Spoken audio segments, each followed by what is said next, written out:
Hello everyone, topper IAS daily current affairs ಅನಾಲಿಸಿಸ್ಗೆ ಸ್ವಾಗತ. ನಾವಿವತ್ತು ಮೇನ್ಸ್ ಪಾಯಿಂಟ್ ಆಫ್ ವ್ಯೂವಿಂದ ಈ ಒಂದು ಆರ್ಟಿಕಲ್ನ ಡಿಸ್ಕಸ್ ಮಾಡ್ತಿದ್ದೀವಿ. ನಾವು ಆಲ್ರೆಡಿ ಲೇಬರ್ ರಿಫಾರ್ಮ್ಸ್ ಬಗ್ಗೆ ಎರಡು ವಿಡಿಯೋನ ಡಿಸ್ಕಸ್ ಮಾಡಿದ್ದೀವಿ.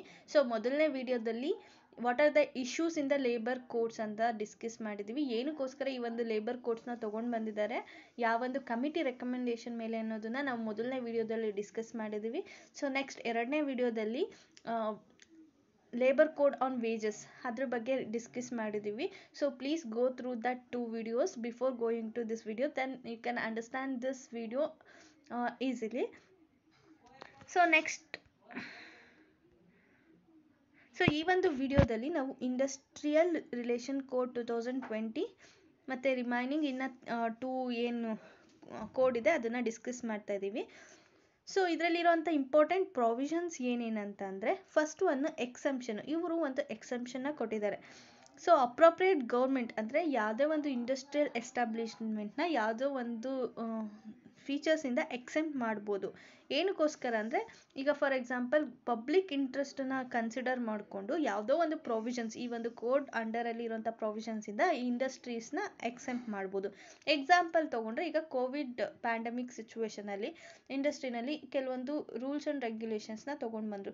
ಈಗ ಲಾಕ್ಡೌನ್ ಮಾಡಿಸಿದ್ರು, ಮತ್ತು ಇಫ್ ಇನ್ ಕೇಸ್ ವರ್ಕ್ ಮಾಡಿಲ್ಲ ಅಂದರೂ ಕೆಲವೊಂದು ಎಂಪ್ಲಾಯೀಸಿಗೆ ಸ್ಟಾರ್ಟಿಂಗ್ ಕೋವಿಡ್-19 1 ಅವರಿಗೆ ಸ್ಯಾಲ್ರಿನ ಕೊಡಿಸಿದ್ರು.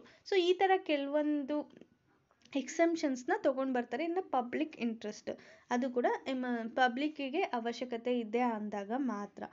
So next applicability of standing order. ಈಗ ಫಸ್ಟ್ ಇದ್ದಿದ್ದಂಥ ರೂಲ್ಸಲ್ಲಿ ಜಸ್ಟ್ 100 ವರ್ಕರ್ಸ್ ಅಥವಾ ಮೋರ್ ಇದ್ದರೆ ಮಾತ್ರ, 100 ವರ್ಕರ್ಸ್ಗಿಂತ ಜಾಸ್ತಿ ಇದ್ದರೆ ಮಾತ್ರ ಅವರು ಈ ಒಂದು ಸ್ಟ್ಯಾಂಡಿಂಗ್ ಆರ್ಡರ್ನ ಪ್ರಿಪೇರ್ ಮಾಡಬೇಕಿತ್ತು. ಅಂದರೆ ಸ್ಟ್ಯಾಂಡಿಂಗ್ ಆರ್ಡರ್ ಅಂದರೆ ಕೆಲವೊಂದು ಕೋಡ್ ಆಫ್ ಕಂಡಕ್ಟನ್ನು ಅಂತ ಹೇಳ್ಬೋದು. ಅಂದರೆ ರೂಲ್ಸ್ ಆ್ಯಂಡ್ ರೆಗ್ಯುಲೇಷನ್ಸ್ನ ಫಸ್ಟೇ ಅವರು ಮೆನ್ಷನ್ ಮಾಡಿ ಇರಬೇಕು. ಸೊ ರೂಲ್ಸ್ ಆ್ಯಂಡ್ ರೆಗ್ಯುಲೇಷನ್ನ ಫಾಲೋ ಮಾಡೋದು, ಅದನ್ನು ಸ್ಟ್ಯಾಂಡಿಂಗ್ ಆರ್ಡರ್ ಅಂತಲೇ ಕರಿತೀವಿ.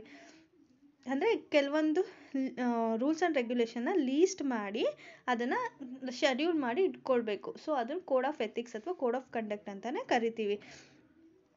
ಸೊ ಈಗ ಅದನ್ನು 300 ವರ್ಕರ್ಸಿಗೆ ಇನ್ಕ್ರೀಸ್ ಮಾಡಿದ್ದಾರೆ. ಮಿನಿಮಮ್ 300 ವರ್ಕರ್ಸ್ ಇರಬೇಕು, ಅದಕ್ಕಿಂತ ಜಾಸ್ತಿನೇ ಇರ್ಬೋದು. ಅಂಥವರು ಫಸ್ಟು ಪ್ರಿಯರ್ ಪರ್ಮಿಷನ್ ತೊಗೊಳ್ಬೇಕು ಗೌರ್ಮೆಂಟಿಂದ, ಮತ್ತು ಸ್ಟ್ಯಾಂಡಿಂಗ್ ಆರ್ಡರ್ನ ಮೇಂಟೈನ್ ಮಾಡಬೇಕಂತ ಹೇಳ್ತಿದ್ದಾರೆ. ಸೊ ಯಾವ್ಯಾವ ಮ್ಯಾಟರ್ಸ್ ರಿಲೇಟೆಡ್ ಆಗಿಂದರೆ, ಈಗ for example classification of workers, ಅಂದರೆ ವರ್ಕರ್ಸ್ನ ಕ್ಲಾಸಿಫೈ ಮಾಡಬೇಕಾದ್ರೆ ಈಗ ಅವರು ಪರ್ಮನೆಂಟ್ ವರ್ಕರ್ಸಾ ಇಲ್ಲ ಕಾಂಟ್ರಾಕ್ಚುವಲ್ ವರ್ಕರ್ಸಾ ಅನ್ನೋದನ್ನು ಕ್ಲಾಸಿಫೈ ಮಾಡೋದನ್ನು ಕೂಡ ಅದ್ರದ್ದು ಪ್ರೊಸೀಜರ್ಸ್ ಏನಿರುತ್ತೆ ಅದನ್ನು ಫಸ್ಟೇ ಡಿಫೈನ್ ಆಗಿರಬೇಕು. Manner of informing workers about the work hours, holidays, pay days, wage rates. ಅಂದರೆ ಒಬ್ಬ ಎಂಪ್ಲಾಯಿನ ನಾವು ಅಪಾಯಿಂಟ್ ಮಾಡ್ಕೊಳ್ತಿದ್ದೀವಿ ಅಂತ ಅಂದಾಗ, ಸೊ ಅವರಿಗೆ ಎಲ್ಲ ರೀತಿಯ ಇನ್ಫಾರ್ಮೇಷನ್ನ ಕೊಟ್ಟು ನಾವು ಅವ್ರನ್ನ ಜಾಬಿಗೆ ತೊಗೊಳ್ಬೇಕು. ಅವರಿಗೆ ಎಷ್ಟು ಸ್ಯಾಲ್ರಿ ಕೊಡ್ತೀವಿ, ಎಷ್ಟು ಹಾಲಿಡೇಸ್ ಇರುತ್ತೆ, ಮತ್ತು ಪೇ ಡೇಸ್ ಎಷ್ಟಿರುತ್ತೆ, ವರ್ಕಿಂಗ್ ಅವರ್ಸ್ ಎಷ್ಟಿರುತ್ತೆ. ಸೊ ಈ ಥರ ಎಲ್ಲ ರೂಲ್ಸ್ ಆ್ಯಂಡ್ ರೆಗ್ಯುಲೇಷನ್ನು ಫಸ್ಟ್ ಅವರಿಗೆ ಇನ್ಫಾರ್ಮ್ ಮಾಡಿ ಆಮೇಲೆ ಅವರು ಒಪ್ಕೊಂಡ್ರೆ ಮಾತ್ರ ನಾವು ಕೆಲಸಕ್ಕೆ ತೊಗೊಳ್ಬೇಕಾಗತ್ತೆ. ಮತ್ತು ಟರ್ಮಿನೇಷನ್ ಆಫ್ ಎಂಪ್ಲಾಯ್ಮೆಂಟ್ ಅಂದರೆ ಇಫ್ ಇನ್ ಕೇಸ್ ಯಾವ್ಯಾವ ಸಿಚುವೇಷನಲ್ಲಿ ಎಂಪ್ಲಾಯ್ನ ಎಂಪ್ಲಾಯರ್ನ ತೆಗ್ದಾಕ್ಬೋದು ಅನ್ನೋ ಒಂದು ಇನ್ಫಾರ್ಮೇಷನ್ನ ಕೂಡ ಎಂಪ್ಲಾಯರ್ಸಿಗೆ ಕೊಡಬೇಕಾಗತ್ತೆ. Next grievance redressal mechanism for the workers. If in case ವರ್ಕರ್ಸಿಗೆ ಆ ಒಂದು ಕಂಪನಿನಲ್ಲಿ ಏನಾದರೂ ಪ್ರಾಬ್ಲಮ್ ಆಗ್ತಿದ್ರೆ ಅದಕ್ಕೆ ಅವರು ಯಾವ ಥರ ಸೊಲ್ಯೂಷನ್ನ ಕಂಡಿಡ್ಕೊಳ್ಬೋದು ಅಂದರೆ ಗ್ರಿವೆನ್ಸ್ ರಿಡ್ರೆಸಲ್ ಮೆಕ್ಯಾನಿಸಮ್ನ ಕೂಡ ಫಸ್ಟೇ ಅವರು ಡಿಫೈನ್ ಮಾಡಿರಬೇಕು. ಸೊ ಇದು ಈ ಒಂದು ಪ್ರಾವಿಷನ್ಸು ಈ ಒಂದು ಇಂಡಸ್ಟ್ರಿಯಲ್ ರಿಲೇಷನ್ ಕೋಡಲ್ಲಿ ಪ್ರೊವೈಡ್ ಮಾಡಿದ್ದಾರೆ. So next prior permission of the government. So ಈ ಪ್ರಿಯರ್ ಪರ್ಮಿಷನ್ ಅಂದರೆ, ಈಗ ಫಾರ್ ಎಕ್ಸಾಂಪಲ್ ಫಸ್ಟು 100 ಅಥವಾ ಮೋರ್ ವರ್ಕರ್ಸ್ ಇದ್ದರೆ ಪ್ರಿಯರ್ ಪರ್ಮಿಷನ್ ತೊಗೊಳ್ಬೇಕಿತ್ತು. ಇವಾಗ 300 ವರ್ಕರ್ಸ್ ಅಥವಾ ಮೋರ್ ಇದ್ದರೆ ಈಗ ಗೌರ್ಮೆಂಟಿಂದ ಪರ್ಮಿಷನ್ ತೊಗೊಳ್ಬೇಕು. ಏನಕ್ಕೋಸ್ಕರ ಅಂದರೆ, ಈಗ ಫಾರ್ ಎಕ್ಸಾಂಪಲ್ ಅವ್ರನ್ನ ತೆಗ್ದಾಕೋದಿರ್ಬೋದು, ಇಲ್ಲ ಈ ಕಂಪನಿ ಕ್ಲೋಸ್ ಮಾಡೋದಿರ್ಬೋದು, ರಿಟ್ರೆಚ್ಮೆಂಟ್ ಆಗಿರ್ಬೋದು, ಇದನ್ನೇನೇ ಮಾಡಬೇಕು ಅಂದ್ರೂ ಗೌರ್ಮೆಂಟಿಂದ ಪರ್ಮಿಷನ್ ತೊಗೊಳ್ಬೇಕಾಗುತ್ತೆ ಫಸ್ಟು. ನಾವೀಗ ಲೇ ಆಫ್ ಮತ್ತು ರಿಟ್ರೆಚ್ಮೆಂಟ್ ಅಂದ್ವಿ. ಲೇ ಆಫ್ ಅಂದರೆ ಏನು, ರಿಟ್ರೆಚ್ಮೆಂಟ್ ಅಂದರೆ ಏನು, ಎರಡಕ್ಕೂ ಇರೋ ಡಿಫ್ರೆನ್ಸ್ ಏನಂದರೆ, ಲೇ ಆಫ್ ಅಂದರೆ ಈಗ ಎಂಪ್ಲಾಯರ್ಸ್ ಇನೇಬಿಲಿಟಿ ಇರುತ್ತೆ. ಈಗ ಅವರಿಗೆ ಕೆಲಸ ಮಾಡೋಕ್ಕಾಗ್ತಿರಲ್ಲ, ಅವರಿಗೆ ಬೇಕಾಗಿದ್ದಂಥ ಸ್ಕಿಲ್ ಸೆಟ್ ಇರಲ್ಲ, ಇಲ್ಲ ಅವ್ರಿಗೆ ಹೆಲ್ತ್ ಇಶ್ಯೂ ಇರ್ಬೋದು. ಈ ಥರ ಏನೇ ಒಂದು ಸಿಚುವೇಶನ್ ಇದ್ದಾಗ ಅವರನ್ನು ತೆಗ್ದಾಕಿದ್ರೆ ಆವಾಗ ಇಲ್ಲ ಅಂದರೆ ಇಫ್ ಇನ್ ಕೇಸ್ ಒಂದು ಕಂಪನಿ ನಡೆಸೋದಕ್ಕೆ ಆಗ್ತಿರಲ್ಲ, ಈ ಕಂಪನಿ ಲಾಸಲ್ಲಿ ನಡೀತಿರುತ್ತೆ, ಇಂಥ ಕಂಡೀಷನಲ್ಲಿ ಎಂಪ್ಲಾಯೀಸ್ನ ತೆಗೆದಾಕಿದ್ರೆ ಅದನ್ನು ಲೇ ಆಫ್ ಅಂತ ಕರಿತೀವಿ. ರಿಟ್ರೆಚ್ಮೆಂಟ್ ಅಂತ ಅಂದರೆ termination of service of worker for any reason other than disciplinary action. ಅಂದರೆ ಅವರು ಡಿಸಿಪ್ಲಿನರಿ ಆ್ಯಕ್ಷನ್ ಬಿಟ್ಟು ಬೇರೆ ಯಾವುದೇ ರೀಸನ್ಗೆ, ಎಕನಾಮಿಕ್ ರೀಸನ್ಗೆ ಇರ್ಬೋದು, ಎನಿಥಿಂಗ್, ಯಾವುದೇ ರೀಸನ್ಗೆ ಅವ್ರನ್ನ ವರ್ಕರ್ಸ್ನ ತೆಗ್ದಾಕಿದ್ವಿ ಅಂದರೆ ಅದನ್ನು ರಿಟ್ರೆಚ್ಮೆಂಟ್ ಅಂತಲೇ ಕರಿತೀವಿ.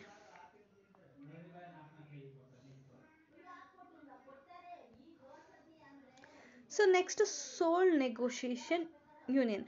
ನಾವು ಇಶ್ಯೂಸಲ್ಲಿ ನೋಡಿದ್ವಿ, ಈಗ ಯೂನಿಯನ್ ಟ್ರೇಡ್ ಯೂನಿಯನ್ಸ್ ಇದೆ ಅಂತ ಅಂದಾಗ ಆ ಟ್ರೇಡ್ ಯೂನಿಯನ್ಸ್ನ ಯಾವ ಥರ ಆಕ್ಸೆಪ್ಟ್ ಮಾಡ್ಕೊಳ್ಬೇಕು ಅಂತ ಯಾವುದೇ ರೀತಿಯಾದಂಥ ಕ್ರೈಟೀರಿಯಾ ಇರಲಿಲ್ಲ. ಅದನ್ನು ಈಗ ಅವರು ಡಿಫೈನ್ ಮಾಡಿದ್ದಾರೆ. ಅಟ್ಲೀಸ್ಟ್ 51% ಆಫ್ ದ ವರ್ಕರ್ಸ್ ಅಥವಾ ಅದಕ್ಕಿಂತ ಜಾಸ್ತಿ ಮೆಂಬರ್ಸ್ ಇದ್ದರೆ ಮಾತ್ರ ಅದನ್ನು ಸೋಲ್ ನೆಗೋಷಿಯೇಟಿಂಗ್ ಯೂನಿಯನ್ ಅಂತ ಕನ್ಸಿಡರ್ ಮಾಡ್ಬೋದು.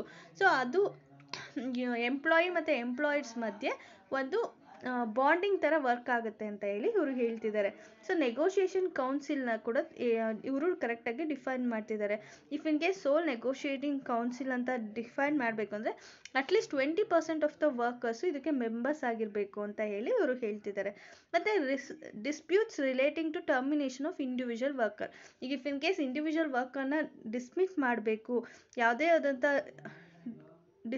ಡಿಸ್ಪ್ಯೂಟ್ಸ್ ರಿಲೇಷನ್ಸ್ನ ಮೇಂಟೈನ್ ಮಾಡಬೇಕು ಅಂದರೆ, for example discharge, dismissal, retrenchment, otherwise termination, ಈ ಎಲ್ಲ ಒಂದು ಸರ್ವೀಸಸ್ನ ಇಂಡಿವಿಜುವಲ್ ವರ್ಕರ್ಸಿಗೆ ಅಪ್ಲೈ ಮಾಡಬೇಕು ಅಂದರೆ ಯಾವ ಥರ ಮಾಡಬೇಕು ಅನ್ನೋದನ್ನೆಲ್ಲ ಇವರು ಮೆನ್ಷನ್ ಮಾಡಿದ್ದಾರೆ.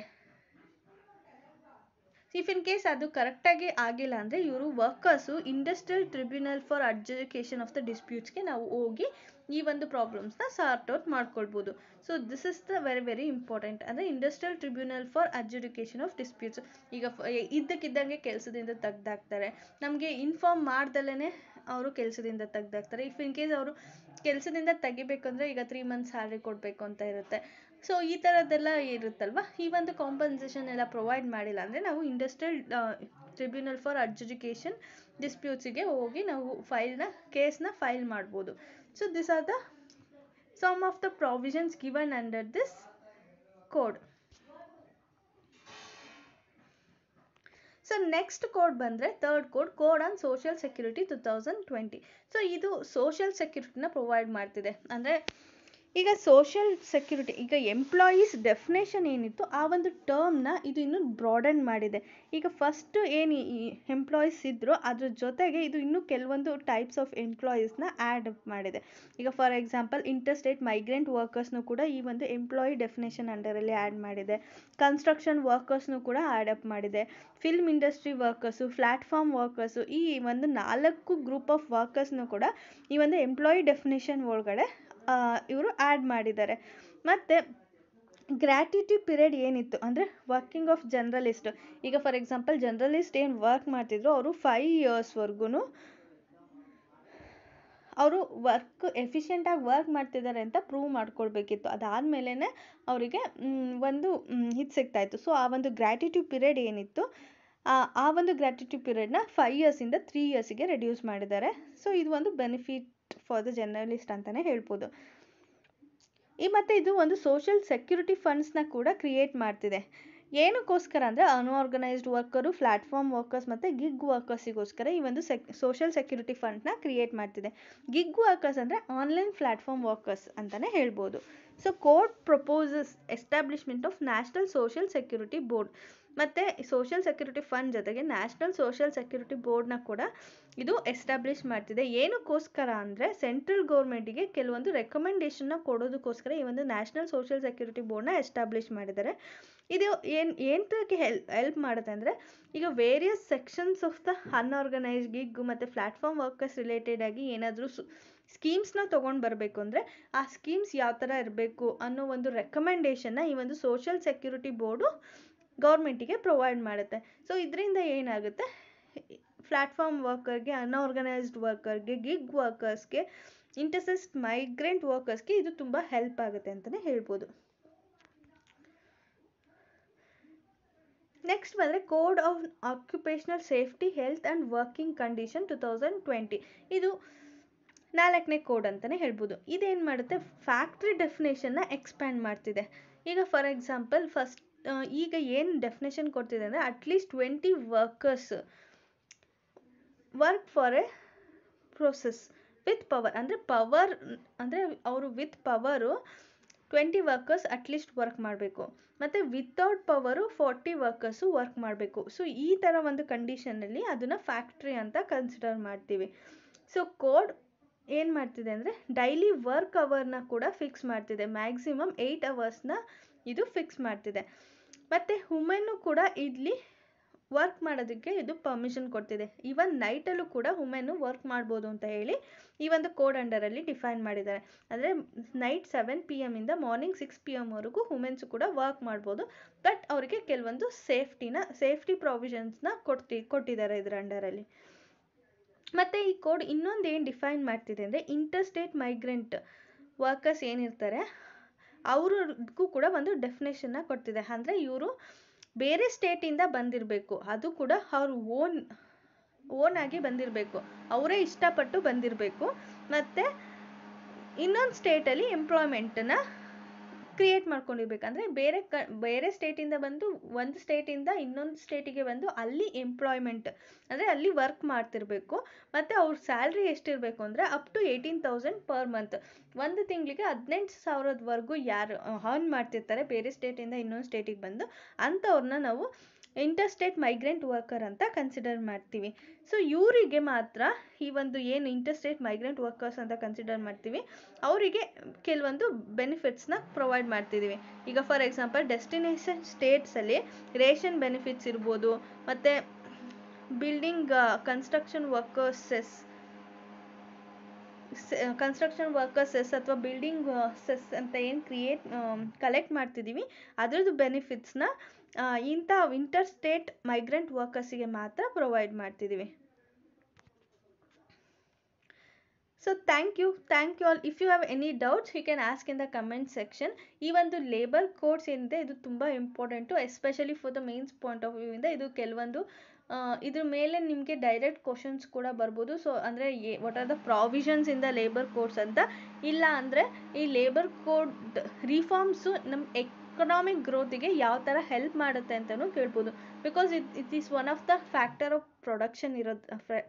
ಪ್ರೊಡಕ್ಷನಲ್ಲಿ ಇದು ಲೇಬರ್ ಕೂಡ ಒಂದು ಕಾನ್ಸೆಪ್ಟ್ ಆಗಿರೋದ್ರಿಂದ, ಸೊ ಈ ಒಂದು ಲೇಬರ್ ರಿಫಾರ್ಮ್ಸು ಎಕನಾಮಿಕ್ ಗ್ರೋತ್ಗೆ ಯಾವ ಥರ ಹೆಲ್ಪ್ ಮಾಡ್ತಿದೆ, ಲೇಬರ್ ರಿಫಾರ್ಮ್ಸು ಯಾವ ಥರ ಎಕನಾಮಿಕ್ ಗ್ರೋತ್ನ ಟ್ರಾನ್ಸ್ಫರ್ ಮಾಡುತ್ತೆ ಅಂತ ನಿಮಗೆ ಮೇನ್ಸ್ ಅನಾಲಿಸಿಸ್ ಕ್ವಶನ್ನು ಕೂಡ ಕೇಳ್ಬೋದು. ಸೊ ನೀವು ಈ ಒಂದು ಕಾನ್ಸೆಪ್ಟನ್ನ ಅನಲೈಸ್ ಮಾಡಿ ನೀವು ಆನ್ಸರ್ ಮಾಡಬೇಕಾಗುತ್ತೆ. So thank you all. ನಿಮಗೆ ಈ ಒಂದು PDF ಬೇಕು ಅಂದರೆ ಟಾಪರ್ IAS ಆ್ಯಪಿಂದ ಡೌನ್ಲೋಡ್ ಮಾಡ್ಕೊಳ್ಳಿ, ಮತ್ತು ಈ ಒಂದು ಚಾನಲ್ನನ್ನು ಸಬ್ಸ್ಕ್ರೈಬ್ ಮಾಡಿ, ಅಲ್ಲಿರುವಂಥ ಬೆಲ್ ಐಕನನ್ನು ಒತ್ತಿ. ನಾವು ವಿಡಿಯೋ ಆ್ಯಡ್ ಮಾಡಿದ ತಕ್ಷಣ ನಿಮಗೆ ನೋಟಿಫಿಕೇಷನ್ ಬರುತ್ತೆ. Thank you all.